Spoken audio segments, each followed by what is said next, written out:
अर्थात सप्ताह के प्रथम दिन संध्या के समय, जब शिष्य यहूदियों के भय से द्वार बंद किए एकत्र थे, ईसा उनके बीच आकर खड़े हो गए। उन्होंने शिष्यों से कहा, तुम्हें शांति मिले। और उसके बाद उन्हें अपने हाथ और अपनी बगल दिखाई। प्रभु को देखकर शिष्य आनंदित हो उठे। ईसा ने उनसे फिर कहा, तुम्हें शांति मिले। जिस प्रकार पिता ने मुझे भेजा, उसी प्रकार मैं तुम्हें भेजता हूं। इन शब्दों के बाद ईसा ने उन पर फूंक कर कहा, पवित्र आत्मा को ग्रहण करो। तुम जिन लोगों के पाप क्षमा करोगे, वे अपने पापों से मुक्त हो जाएंगे, और जिन लोगों के पाप क्षमा नहीं करोगे, वे अपने पापों से बंधे रहेंगे।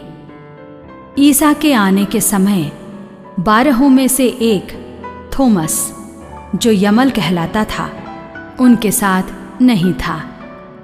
दूसरे शिष्यों ने उससे कहा, हमने प्रभु को देखा है।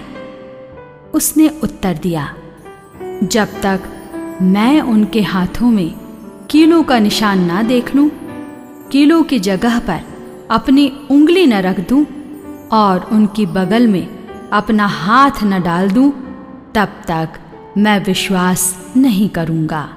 8 दिन बाद उनके शिष्य फिर घर के भीतर थे और थोमस उनके साथ था। द्वार बंद होने पर भी ईसा उनके बीच आकर खड़े हो गए और बोले, तुम्हें शांति मिले। तब उन्होंने थोमस से कहा, अपनी उंगली यहां रखो, देखो ये मेरे हाथ हैं। अपना हाथ बढ़ाकर मेरी बगल में डालो और अविश्वासी नहीं बल्कि विश्वासी बनो। थोमस ने उत्तर दिया, मेरे प्रभु, मेरे ईश्वर। ईसा ने उससे कहा, क्या तुम इसलिए विश्वास करते हो कि तुमने मुझे देखा है? धन्य है वे जो बिना देखे ही विश्वास करते हैं। ईसा ने अपने शिष्यों के सामने और बहुत से चमत्कार दिखाए, जिनका विवरण इस पुस्तक में नहीं दिया गया है।